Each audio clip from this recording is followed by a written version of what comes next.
പ്രേക്ഷകർക്കും ബുംറ AUPS സ്കൂളിന്റെ news അപ്ഡേറ്റ്സിലേക്ക് സ്വാഗതം. ഇന്നലെ അൽ ഹസീന്റെ വീട്ടിൽ നടന്ന എഴുത്തുകോട്ട എന്ന പരിപാടിയുടെ വിശദാംശങ്ങൾ അറിയാൻ നമുക്ക് ഋത്തിക്കിനെ ക്ഷണിക്കാം. അപ്പൊ പരിപാടി 10:30-ക്കാണ് തുടങ്ങിയിട്ടുണ്ടായിരുന്നത്. തുടങ്ങുമ്പോൾ തന്നെ പല അധ്യാപകരും കുട്ടികളും ഉണ്ടായിരുന്നു. തുടങ്ങിക്കഴിഞ്ഞപ്പോൾ തന്നെ ക്ലാസ് സെഷനിൽ തന്നെ ആരംഭിച്ചു.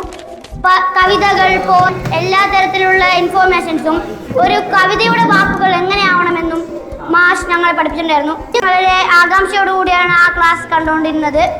ക്ലാസ് വളരെ രസകരമായിരുന്നതും രക്ഷിതാക്കൾ വന്ന് കുട്ടികളെ കൂട്ടിക്കൊണ്ടു പോവുകയാണ് ചെയ്തത്.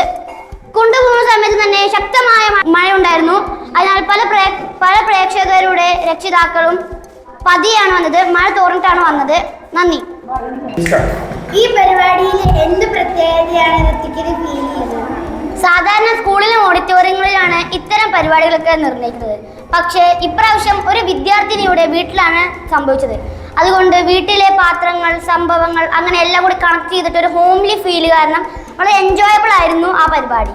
പിന്നെ വൈകുന്നേരം പുസ്തക പ്രദർശനങ്ങൾ കൂടി ഉണ്ടായിരുന്നു. അതും ഈ വീട്ടിൽ തന്നെ ആയതുകൊണ്ട് ഒരു പ്രത്യേക ഫീലിംഗ് ഒക്കെ ഉണ്ടായിരുന്നു.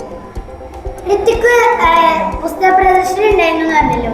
അതിൽ ഋത്തിക്ക് വായിച്ച എന്തെങ്കിലും പുസ്തകങ്ങളുണ്ടായിരുന്നു? വായിക്കുകയായിരുന്നില്ല, സ്വന്തമായി എടുക്കാനാണ് വേണ്ടിയിട്ടുണ്ടായിരുന്നത്. ഞാനൊരു ചെറിയ കഥയാണ് എടുത്തിട്ടുണ്ടായിരുന്നത്. ബാലവാടി കഥ എന്നാണ് കഥയുടെ പേര്. ഒരു റിച്ചാർഡ്സ്, MK റിച്ചാർഡ്സ് എന്നിട്ട് ഒരാളാണ് അത് ഉണ്ടാക്കിയിട്ടുള്ളത്. അപ്പോൾ അത് വായിച്ചപ്പോൾ എന്തൊക്കെയാണ് ഋത്തിക്കിന് ഫീൽ ചെയ്തത്? രസമുണ്ടായിരുന്നു. പക്ഷെ ഞാൻ പകുതി വരെയാണ് വായിച്ചിട്ടുള്ളതുള്ളൂ, മുഴുവൻ വായിച്ചിട്ടില്ല. അപ്പോൾ പകുതിയിലുള്ള ആ കഥ ഒന്ന് വിശദീകരിക്കാം. വായിക്കാം, വിശദീകരിക്കാം. സാഷ, അലോഷ എന്ന 2 കഥാപാത്രങ്ങളാണ് ഇതിലുണ്ടായിരുന്നത്. ബാലവാടിയിൽ പോകാൻ സമയമായപ്പോൾ അവർക്ക് ചെറിയ മടികളൊക്കെ ഉണ്ടായിരുന്നു.